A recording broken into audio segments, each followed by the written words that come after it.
امام شافعی رحمۃ اللہ علیہ بستر پر لیٹ گئے، چادر اوڑھ لی۔ صبح کو امام احمد ابن حنبل رحمۃ اللہ علیہ آئے کہ فجر کا وقت ہو چکا ہے، جماعت تیار ہے۔ امام شافعی رحمۃ اللہ علیہ اٹھے اور چلے گئے کہ چلیے۔ ان کی لڑکی کمرے میں آئی کہ مصلی اٹھا دے، بستر سمیٹ دے، تو دیکھا مصلی ویسے ہی پڑا ہوا ہے، لوٹے میں پانی ویسے ہی رکھا ہوا ہے۔ ان کو بڑی تشویش ہوئی کہ اس کا مطلب ہے کہ یہ رات بھر سوتے رہے، انہوں نے تہجد کی نماز بھی نہیں پڑھی اور فجر بھی پڑھی تو بلا وضو۔ نماز پڑھ کر جب امام احمد ابن حنبل رحمۃ اللہ علیہ آئے تو بچی نے شکوہ کیا کہ کیسے آپ کے استاذ ہیں، مجھے بڑا تعجب ہے، رات کو کھانا بھی کھایا تو بہت کھایا، بزرگ تو کم کھاتے ہیں، اور رات بھر سوتے رہے، تہجد کی نماز بھی نہیں پڑھی اور فجر تو بلا وضو پڑھ لی، کیونکہ سونے کی وجہ سے تو وضو ٹوٹ جاتا ہے اور لوٹے میں پانی ویسے ہی رکھا ہوا تھا۔ امام احمد ابن حنبل رحمۃ اللہ علیہ نے یہ بات امام شافعی رحمۃ اللہ علیہ سے عرض کی کہ میری بچی کو آپ کے طرز عمل سے 3 اشکالات ہوئے، آپ نے کھانا زیادہ کھایا، تہجد کی نماز نہیں پڑھی اور فجر بلا وضو پڑھ لی۔ امام شافعی رحمۃ اللہ علیہ نے فرمایا کہ بات دراصل یہ ہے کہ جب میں کھانے کے لیے دسترخوان پر بیٹھا تو کھانا ایسا حلال تھا، یہ رزق ایسا حلال تھا کہ اس میں سے مجھے ایک نور محسوس ہوا، اور میں نے یہ سوچا کہ اتنا حلال کھانا ہے، اسے تو پیٹ بھر کھانا چاہیے، کیونکہ حلال کھانا کھانے کی وجہ سے نور پیدا ہوتا ہے، طبیعت میں نشاط پیدا ہوتا ہے، عبادتوں کی توفیق ملتی ہے، اس لیے میں نے جی بھر کر کھایا کہ ایسا حلال کھانا پتہ نہیں کہیں اور ملے گا یا نہ ملے، تو میں نے اس لیے زیادہ کھانا کھایا۔ اور جب میں یہ ایسا کھانا کھا کر بستر پر لیٹا تو میرے ذہن و دماغ میں یہ بات آنے لگی کہ اتنا حلال کھانا کھایا گیا ہے، جی بھر کر کھانا کھایا گیا ہے، تو کیوں نہ کچھ ایسا کام کیا جائے جو امت کے فائدے کے لیے ہو۔ میں تہجد پڑھوں تو صرف میرا فائدہ ہوگا، لیکن مجھے نیند نہیں آ رہی تھی اور دل میں یہ بات بار بار آ رہی تھی کہ کوئی ایسا کام کیا جائے جس سے امت کا فائدہ ہو۔ تو میرے دل میں خیال آیا کہ میں حدیث سے مسائل مستنبط کروں، مسائل نکالوں جس سے قوم کو فائدہ ہو۔ چنانچہ میں نے آج کی رات بستر پر لیٹے ہوئے، بعض کتابوں میں 70 مسائل ہیں، بعض کتابوں میں 100 مسائل ہیں، میں نے پوری رات 70 یا 100 مسائل مستنبط کر لیے جو امت کے کام آئیں گے۔ میں پوری رات سویا نہیں، میں تو مسائل نکال رہا تھا احادیث سے۔ اور جب آپ آئے کہ جماعت تیار ہے تو میں رات بھر سویا ہی نہیں، میرا وضو ٹوٹا ہی نہیں تھا، اس لیے وضو کی بھی ضرورت نہیں پیش آئی اور میں نے فجر کی نماز ادا کی۔ آپ اندازہ لگائیں کہ اس کھانے کی برکت سے امام شافعی رحمۃ اللہ علیہ کو 70 یا 100 مسائل حدیث سے مستنبط کرنے کی توفیق ملی، اور رات بھر گویا انہوں نے عبادت میں گزار دی۔ معلوم کیا ہوا؟ معلوم ہوا کہ حلال غذا کے اہتمام کی وجہ سے برکت ہوتی ہے، حلال غذا کے اہتمام کی وجہ سے ایک نور پیدا ہوتا ہے، طبیعت کھلتی ہے، بنتی ہے، سنورتی ہے اور عبادتوں میں طبیعت لگتی ہے۔ اسی لیے انبیاء سے بھی کہا گیا کلوا من الطیبات، لوگوں سے بھی کہا گیا کلوا مما فی الارض حلالا طیبا، اور آپ صلی اللہ علیہ وسلم نے بھی ہمیشہ حلال غذا کا اہتمام فرمایا، صحابہ نے بھی حلال غذا کا اہتمام فرمایا۔ کبھی کوئی مشتبہ چیز اگر منہ کے اندر، پیٹ کے اندر چلی گئی اور معلوم ہو گیا تو قے کر کے اس غذا کو نکال باہر کیا۔ اور آج ہم حلال حرام کی تمیز کھوتے جا رہے ہیں، بس پیسہ آنا چاہیے، وہ کہاں سے آ رہا ہے اس سے قطع نظر، کھانا ہمارے دسترخوان پر ہونا چاہیے، وہ کھانا کیسا ہے اس سے قطع نظر۔ اس لیے اگر جنت چاہیے، اور ہر مومن کو جنت چاہیے، تو اگر جنت چاہیے تو پہلی چیز حلال غذا کا اہتمام کرنا ضروری ہے. حرام غذا استعمال کر کے کوئی جنت میں کبھی نہیں جا سکتا ہے. حرام غذا کھانے والے شخص کا ٹھکانہ جہنم ہے. آپ صلی اللہ علیہ وسلم نے ایک موقع پر ارشاد فرمایا کہ وہ جسم جنت میں کبھی نہیں جا سکتا ہے جس جسم کی پرورش حرام غذا سے ہوئی ہو. کبھی نہیں جا سکتا. تو پہلی چیز ہم سب کو یاد رکھنی چاہیے کہ ہمارے پاس غذا کم ہو کوئی حرج کی بات نہیں ہے, لباس کم ہو کوئی حرج کی بات نہیں ہے, گھر چھوٹا ہو کوئی حرج کی بات نہیں ہے, گاڑی ہمارے پاس نہ ہو کوئی حرج کی بات نہیں ہے, لیکن ہمارے پاس جو کچھ ہو وہ سب حلال ہو اور حلال پیسوں سے خریدا گیا. اس کے بغیر جنت نہیں ملے گی. دوسری چیز آپ نے ارشاد فرمائی وَعَمِلَ فِي سُنَّتِي, کہ جسے جنت میں داخل ہونا ہے اسے میری سنتوں پر عمل کرنا پڑے گا. سنت پر عمل کرنا پڑے گا پوری زندگی میں. خوشی کا موقع ہو, غم کا موقع ہو, کھانے پینے کا موقع ہو, بیت الخلا جانے کا موقع ہو, وضو کرنے کا موقع ہو, نماز پڑھنے کا موقع ہو, لباس پہننے اور اتارنے کا موقع ہو, حتیٰ کہ بیوی سے ہم بستری کرنے کا موقع ہو. ہر موقع پر آپ صلی اللہ علیہ وسلم کی سنتوں پر عمل کرنا جنت میں داخل ہونے کے لیے ضروری ہے. سنتوں سے عشق ہونا ضروری ہے. کیوں؟ اس کی 3 وجہ ہے. پہلی وجہ لا الہ الا اللہ محمد الرسول اللہ کا ہم اقرار کرتے ہیں, ہم مانتے ہیں اور ہمارا ایمان ہے کہ اللہ کے سوا کوئی معبود نہیں, اور یہ بھی مانتے ہیں اور ہمارا ایمان ہے کہ محمد صلی اللہ علیہ وسلم اللہ کے پیغمبر ہیں. یعنی اللہ رب العزت کے جو بھی احکام ہیں, رسول اللہ صلی اللہ علیہ وسلم کے واسطے سے ہمیں جو کچھ ملا ہے, اور آپ صلی اللہ علیہ وسلم نے قرآن کریم کی جو بھی شرح کی ہے, ان تمام چیزوں پر عمل کرنا ہمارے لیے قانونی طور پر ضروری ہے. کیونکہ جب ہم نے پیغمبر کو رسول مان لیا تو رسول نے جو کچھ کہا, جو کچھ کیا, وہ قانون کی حیثیت رکھتا ہے, اور قانون کی پاسداری کرنا, قانون پر عمل کرنا ہم سب کی بنیادی ذمہ داری ہے. آج ایک انسان قانون بناتا ہے, پارلیمنٹ اور اسمبلی میں قانون پاس ہوتا ہے, تو ہر شہری کے لیے اس قانون کا ماننا ضروری ہوتا ہے. حالانکہ وہ قانون ضروری نہیں ہے کہ ہمارے فائدے کا, لیکن اللہ اور اس کے رسول نے ہمارے لیے جو قانون بنایا ہے وہ قانون ہمارے لیے اس دنیا میں بھی کامیابی کا ذریعہ ہے, اور آخرت میں تو وہ ذریعہ نجات ہے ہی. دوسری وجہ سنتوں پر عمل کرنا اس لیے بھی ضروری ہے کہ رسول اللہ صلی اللہ علیہ وسلم ہم سب کے محبوب ہیں, ہمیں ان سے محبت ہے. اگر حضور سے ہمیں محبت نہ ہو تو ہمارا ایمان ہی ختم ہو جائے گا. محمد سے محبت دین حق کی شرط اول ہے, اسی میں ہو اگر خامی تو سب کچھ نامکمل ہے. اور جب کسی سے محبت ہوتی ہے تو محبوب کی ہر ادا ہمیں محبوب ہوتی ہے. اس کا کھانا ہمیں, اس کا پینا ہمیں, اس کا رہنا سہنا ہمیں پسند ہوتا ہے, اور ہم چاہتے ہیں کہ ویسا بن کر دکھائیں. بہت دور جانے کی ضرورت نہیں ہے.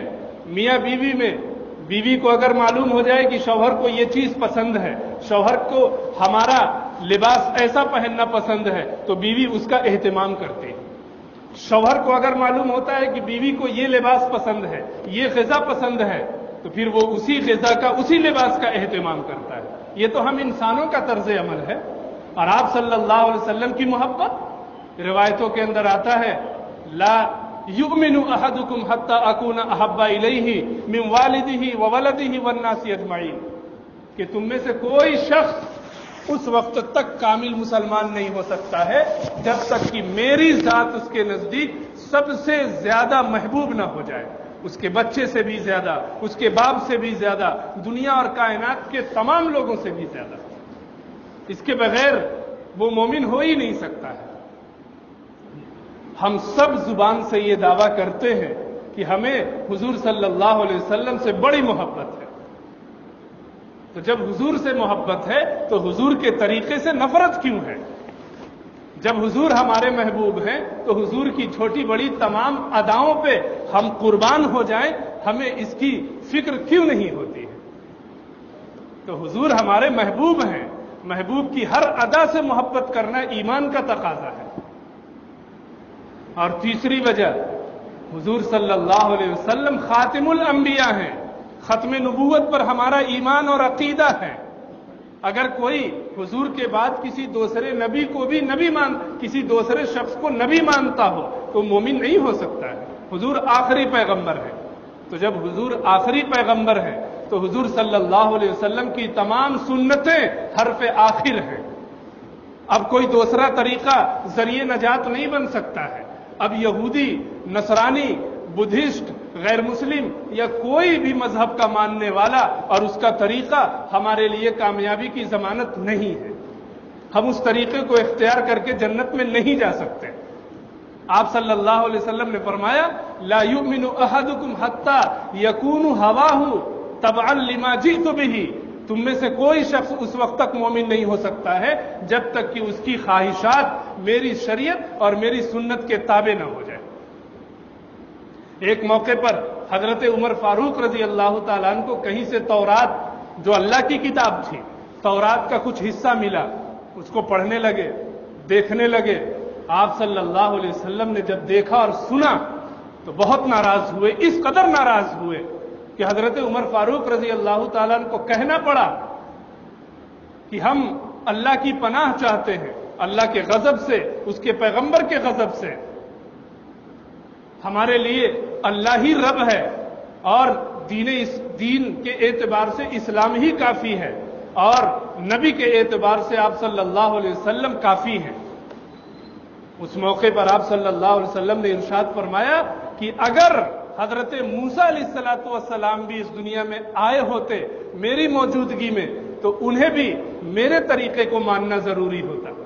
تورات حضرت موسیٰ کی کتاب تھی، لیکن قرآن، شریعت اور اس سنت کے آ جانے کے بعد اب تورات کی چیزوں پر عمل نہیں ہوگا، اب موسیٰ علیہ السلام کی شریعت پر عمل نہیں ہوگا۔ جب ایک پیغمبر کے طریقے پر اب عمل نہیں ہو سکتا ہے تو اس پیغمبر کو ماننے والے جو لوگ پچھلی امتوں میں تھے، یہود ہو یا نصارہ ہو، ان کا طریقہ آج ہمارے لیے مشعل راہ کیسے بن سکتا ہے؟ جب ایک پیغمبر حضور صلی اللہ علیہ وسلم کی موجودگی میں اس دنیا میں آتا تو اسے بھی پیغمبر کے طریقے پر چلنا پڑتا، اسے بھی رسول اللہ صلی اللہ علیہ وسلم کے طریقے کو ماننا پڑتا۔ تو جو قومیں اللہ اور اس کے رسول کی منکر ہیں، ان کا طریقہ ہمارے لیے مشعل راہ کیسے ہو سکتا ہے؟ آج ہر طرف یہودیت کا طریقہ رائج ہے، نصرانیت کا طریقہ ہمیں پسند ہے، غیروں کا طریقہ ہمیں پسند ہے، شادی بیاہ میں غیروں کے طریقے کو ہم اپنا رہے ہیں، خوشی اور غمی کے موقع پر غیروں کے طریقے کو ہم اپنا رہے ہیں۔ جنت کیسے ملے گی؟ آپ صلی اللہ علیہ وسلم نے ارشاد فرمایا جسے جنت میں جانا ہے پہلی چیز اکل حلال کا اہتمام کرنا ہے اور دوسری چیز سنتوں پہ عمل کرنا ہے۔ تمام سنتوں کی جانکاری ہونا ہمارے لیے ضروری ہے۔ اور تیسری چیز ارشاد فرمائی وَأَمِنَ النَّاسُ بَوَائِقَهُمْ کہ لوگ مسلمانوں کی شرارتوں سے، ان کے ظلم و ستم سے محفوظ ہوں۔ یعنی ایک مسلمان کو اگر جنت میں جانا ہے تو جہاں اسے حلال غذا کا اہتمام کرنا ہے، جہاں اسے سنتوں پر عمل کرنا ضروری ہے، وہیں اس کے لیے یہ بھی ضروری ہے کہ وہ ایسی زندگی گزارے کہ اس کے طرز عمل سے، اس کی زبان سے، اس کے رہن سہن سے کسی مسلمان کو ادنا درجے کی تکلیف نہ ہو۔ آج پڑوسی کو پڑوسی سے شکایت ہے، بھائی کو بھائی سے شکایت ہے، بیوی کو شوہر سے، شوہر کو بیوی سے، باپ کو بیٹے سے، بیٹے کو باپ سے شکایت ہے، تکلیف ہے اس کی شرارتوں کی وجہ سے۔ آج ہم پڑوسیوں کو تکلیف پہنچا رہے ہیں، آج ہمارا کسی سے لین دین کا معاملہ ہے اس پر ظلم کر رہے ہیں، دھوکہ دے رہے ہیں۔ ایک روایت میں آپ نے فرمایا المسلم من سلم المسلمون من لسانہ و یدہ، مسلمان تو وہ ہے کہ دوسرے مسلمان اس کے ہاتھوں سے اور اس کی زبان سے محفوظ رہے۔ آج مسلمان دوسرے مسلمان کو تکلیف پہنچا رہا ہے اور اسے اس کا احساس بھی نہیں ہے۔ ایک مسلمان کو مار دینا، اسے گالی دے دینا، اسے تکلیف پہنچا دینا، یہ ساری چیزیں حرام ہیں۔